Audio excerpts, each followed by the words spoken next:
When I was younger, every year for Christmas I would drive upstate to my aunt's house along a stretch of highway.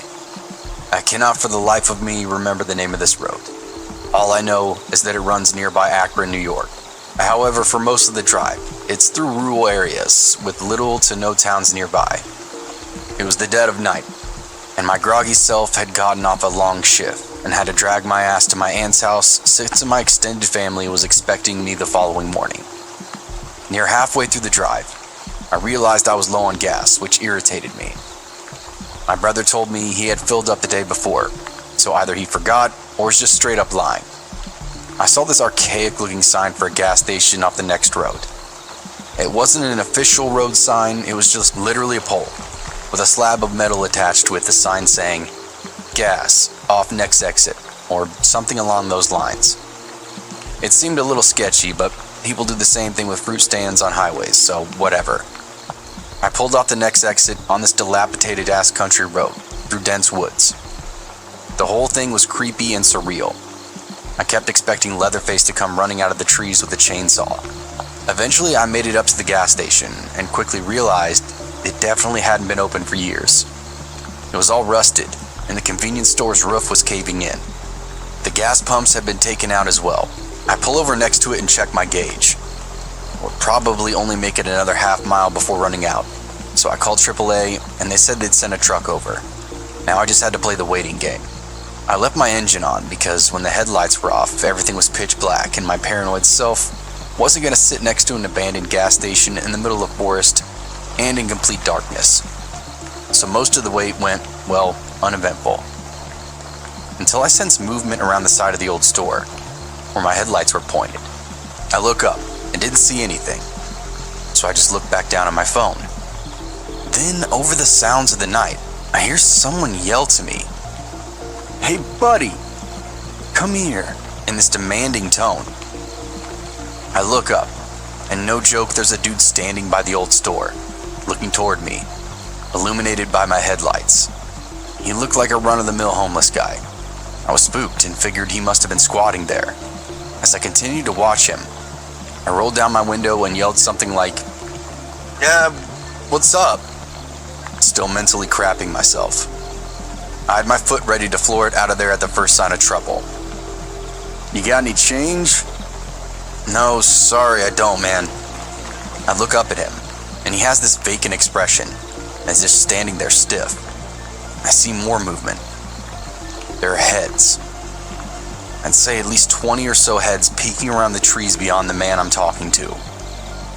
I can't see them clearly, but they're definitely people. Literally just heads staring in my direction from around the trees. I see another guy beginning to walk from around the gas station, and then I turned around and just sped off. I got as far away from that place as my tank would carry me, and then updated AAA on my location. Eventually the driver came back over and filled me up, and I didn't say anything else. But after he left, I wanted to call the cops, so I called the nearest town's sheriff department.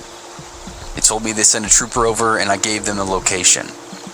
When I got to my aunt's house, the trooper called me back and said whoever was out there was now gone, but they could tell a large number of people had been living there for quite a while. There were blankets, canned food, the usual things. That whole situation still freaks me out, but frankly, I can consider myself lucky I'll always have such a creepy story to tell. I'm just glad nothing bad happened to me.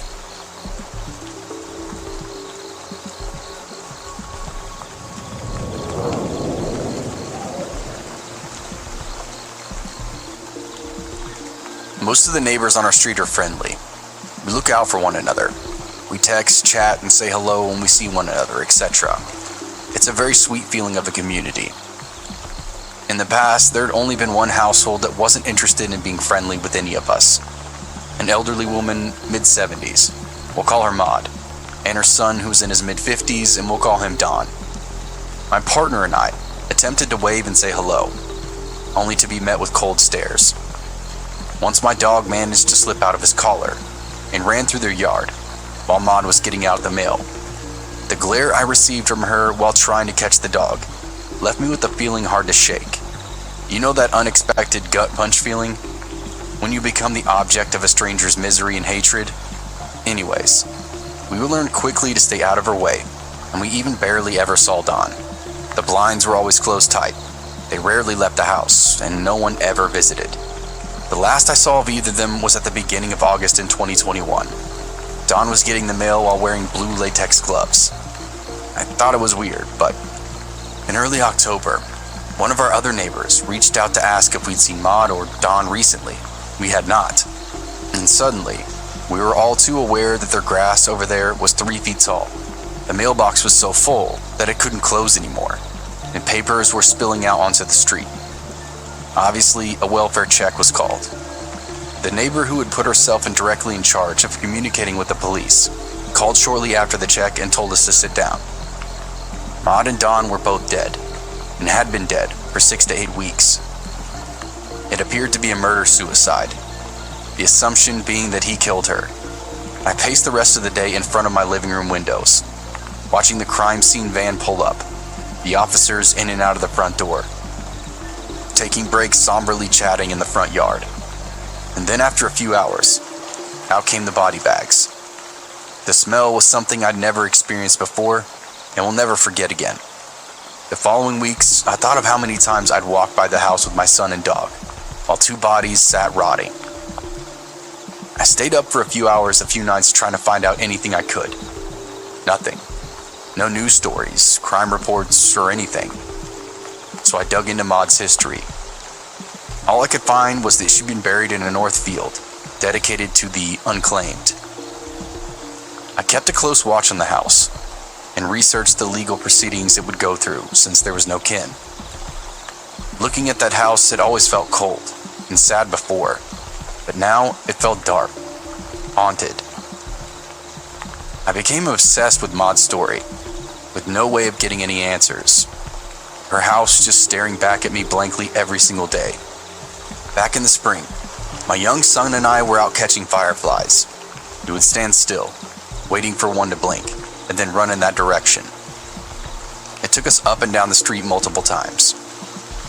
I know this is such a small, silly detail, but that night, I stared into Maud's yard for minutes at a time, waiting to see a firefly, and I swear not a single firefly blinked over there. I became so bothered by it that I stared longer, sure that if I stared long enough, I would see one, but nothing. Complete stillness and darkness. I told my husband that I hoped someone would buy the property and just knock the house down. No one had any business living there now. Today, around a year after they died, the doors were opened and people I hadn't seen before were in and out, carrying bag after bag of what looked like junk. I texted a neighbor and asked for the intel, if he had any. He said the house and all of its belongings had been collectively sold and bought at an auction 2 weeks ago. These were the new owners, probably getting ready to flip the house. I typically don't shove myself into situations, but I just spent way too much time thinking about Maud, wondering who she was, why she was so angry, imagining what strange life her and her son had been living, and what their last moments were like. I knew I'd regret it forever if I didn't ask what was inside. So I did, and they invited me in. One step into the front porch, and more puzzle pieces fell into place. It was a hoarder home. There was barely anywhere to put my feet. Stacks on stacks of old fine china, pots and pans, vintage books and records, knickknacks, and countless boxes filled with God knows what, from the floor to the ceiling. The woman who had let me in said, "The mattress where it all happened is still here. You want to see it?" Slightly afraid that she'd think I was completely demented, but far more curious, I said of course I want to see it. She led me into a bedroom, through the piles of leaning stacks of junk.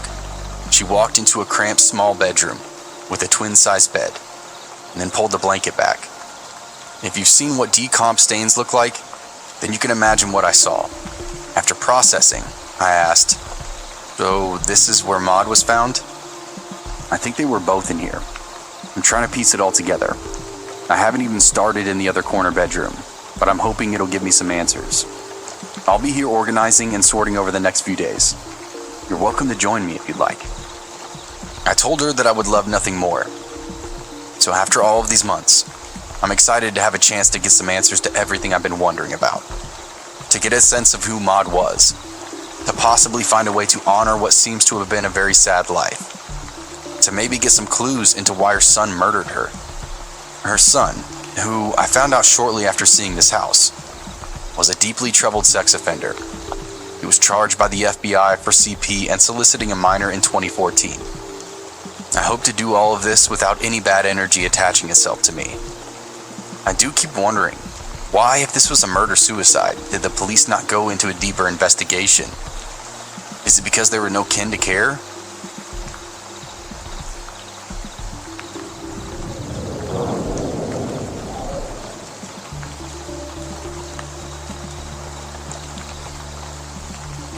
This is a relatively old story that my dad has told me a few times over the years.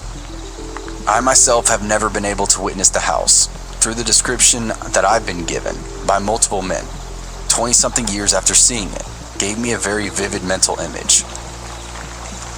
To begin with, I'd like to mention that my father is a very highly religious man. I'm a preacher's son, and he does not believe in ghosts or anything paranormal in the slightest. Nothing seems to spook him either, but he still swears up and down that he felt something unnatural that scared him, even just from mentioning the story to me on the rare occasion that he would bring it up. Back in the late 80s, himself and his friends would regularly hike over to the Waterfall Creek bed behind our farm and would follow the trails up until they eventually met the frontage road off the interstate. But one night, they decided to take a different route, to go around the backside of another farmer's land, mostly just to see the animals because they owned emus and other large pets that weren't common in the local area. Supposedly, after leaving the area and continuing into the woods, they managed to stumble upon what is described by all 5 men as a Blair Witch look-alike house. It was a very, very old home, and my dad claims that just looking at it gave him this ominous feeling. So of course, they all decided to go inside and check it out. Inside the house was a very vintage cottage-style home that was probably built in the late 40s or early 50s. The group was instantly met with writing and symbols in strange Latin-like languages, with a few English graffiti pieces that quoted a supposed satanic or pagan worshipping ritual, with certain pieces describing how to sacrifice a human soul to some supposedly demonic entity. My father still claims to this day that certain symbols were painted on the walls in blood, while others were clearly spray painted.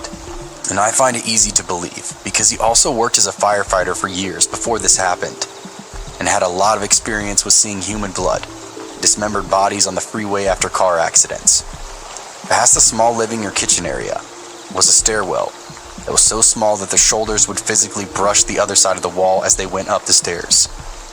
It went straight and just stopped at a small landing, then turned right. So as you started up, you could not see what might be standing at the top. At the top of the stairs, a door led to a large attic-style bedroom, where actual chain and locks hung from one side of the wall, near a circular window at the end of the room, which was also completely covered in those weird symbols, as well as graffiti. And now more obvious and frightening large dried puddles of blood have been seeped into the floors and walls. Allegedly, once they were upstairs investigating the room, they swear that they heard someone moving up the stairwell behind them quickly. But when they looked back, there was nothing or no one there. Everyone essentially told me that it almost sounded like heels clacking on wood. So now completely spooked, they all rushed back down the stairs to see if someone was playing a prank on them and was hiding downstairs. Surprise, surprise, they found nothing and no new footprints in the dust and grime that differed from the ones that they left on their way in. To keep things interesting, I met with each of the guys separately to ask them about what they remembered, expecting to maybe find a crack or something to prove that maybe they were exaggerating. But when I asked them, I got the same answer from each of them, with no hesitation. They all had the same details, right down to the minute that they entered the house, and the minute that they left. But here's where it gets kind of strange. They left the house and for some unknown reason, decided to try to walk back from a different route, using a compass to approach from the east instead of the south. They did this test more than 10 times that night, walking from every possible route or direction, yet always came out at the front entrance of that house, even when the compass and common knowledge of the area showed that it was physically impossible to be at the south end of the house when they moved in a straight line from north, east, or west. There's probably some scientific explanation for all of it, but I haven't found one yet. These guys knew those woods literally like the back of their hand, and still do to this day. That final time the guys came back and found themselves standing at the front door of the house, they began to feel physically ill, verging on feverish, and finally decide it's time to give up, when one of them nearly faints, and as they turn to leave the man who nearly almost fainted, he looked up and points at the circular window at the front of the house on the second story. Everyone looks, and immediately sees a tall female figure, hunched over, standing in the window watching them. Even though they see no features on her face, other than two large dark-colored eyes, and it sort of shuffled in place, before turning and walking away, as if it was heading to the stairs at the end of the room. At sight of the figure moving, they all took off running through the woods, ending up on the side of the interstate about 3 miles from my dad's house. They eventually made it back to my dad's place, though they claimed they felt as if someone were following them the entire way. And my dad's cousin gets up and gets some water from the kitchen, only to announce that he swore he saw the same figure, now standing outside of the kitchen window, near the edge of the woods. Thankfully, nothing came from this experience other than a collective state of absolute terror, especially when the subject is brought up to this day. They wrote off what his cousin saw as paranoia, though 5 years later, they decided to return to see if the house was still standing. It had fallen in on itself. It was nothing more than a pile of rubble, and they never went back again. I always joked with my dad, would ask him what he would do if he went back and found the house standing the same way it had been back then, trying to give him a reason to let me go and see the place for myself. But with trespassing laws being far more prevalent in today's time, it would nearly be impossible without either getting shot or going to jail, as it's not on our property. I don't know. The story itself always gives me the creeps when thinking about it, but I never considered the story to be true until I did this little mock interview with all the men. And when I say these grown men are scared to death by the story, I mean it. Seeing them get physically worked up and frightened by just telling the story really caused me to be less of a skeptic. What do you guys think? Is it possible that they were just spooked and it caused them to see things? Or is there really something out there in those woods? This story takes place about 11 years ago. I was a senior in high school at the time, but it's the single most mind-boggling thing that I've ever experienced. It's also important to note that it happened mid-December. I'm from Iowa, and the winters here get cold at night.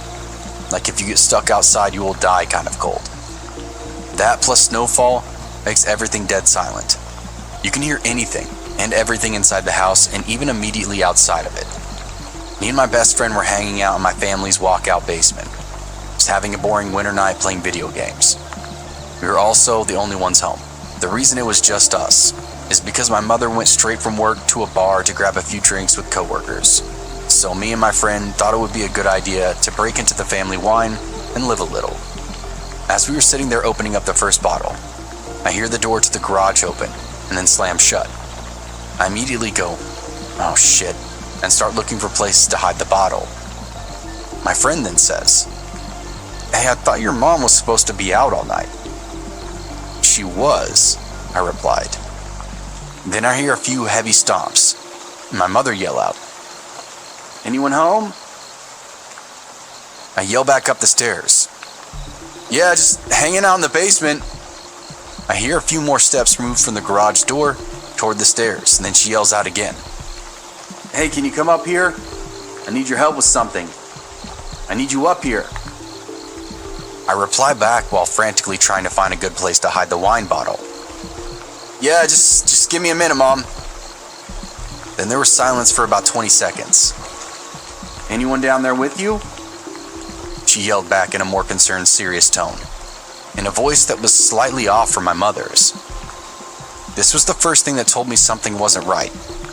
Our family never cared if anyone was over, as our house was a very open house to all my family and friends. And her voice was just wrong. It sounded like my mother's, but it was missing something that I couldn't quite put my finger on. Weirded out, I reply back, "Just Colton."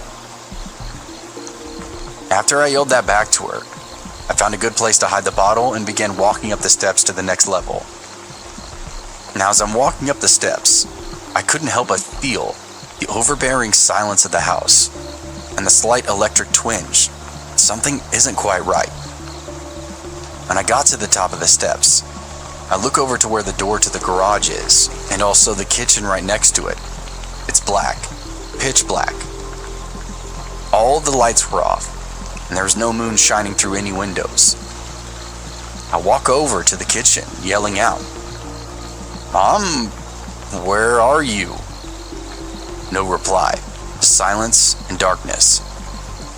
I feel the electric twinge turn into full needles, my adrenaline kicking in full force. I have to get out of here as fast as possible. My mother was not home. I run back down the stairs, grabbing my coat along the way. "What's wrong?" Colton says. "My mom's not home," I replied as fast as I could, looking for my truck keys. "What do you mean? You were just talking with her." I could see the confusion on his face. "Look, man, there's no one home. We need to leave now." I took a few steps towards the back door that opens up into the yard. I see my dog shaking on the couch, and my cat growling behind it. I couldn't leave them. I just knew if we left them, something would happen. "Are we leaving?" Colton said, still confused. "No, I can't leave them here alone. Something is really off, though. I'm gonna call my mom and figure this out." I pull out my phone and call my mother. She picks up immediately. "What's going on?" she answers. "Mom, were you just home? I heard you yelling for me from the second level, and when I went up there, you weren't there," I said, hoping that she was playing some sort of joke. "No, honey, I'm just leaving the bar. I wasn't feeling very well. Are you okay? What do you mean you heard me?" I fill her in on the whole story, and she rushes home. Colton and I stayed up in the basement with the animals until she got there. But before she did, you could hear something up the stairs. Not walking or sitting on things, but a pressure in the air, like a black hole was slowly moving from one room to the next. And the word that I would instinctively describe it as is hungry. When she got home, you could feel the thing leave just as quick as it came. Like an overbearing predator presence had just flown away. We've still never figured out what the hell was going on. And this is just one story of many unexplainable things that have happened to us. But this is the easiest one to write down, and the one that I was happy to have a witness to. My mother has passed away now, and I've moved to Arizona. But whenever I go back to Iowa and I see Colton, he still gets creeped out by what happened. I will truly never know what took place that night. But I know whatever it was that had my mother's voice, it was evil and hungry.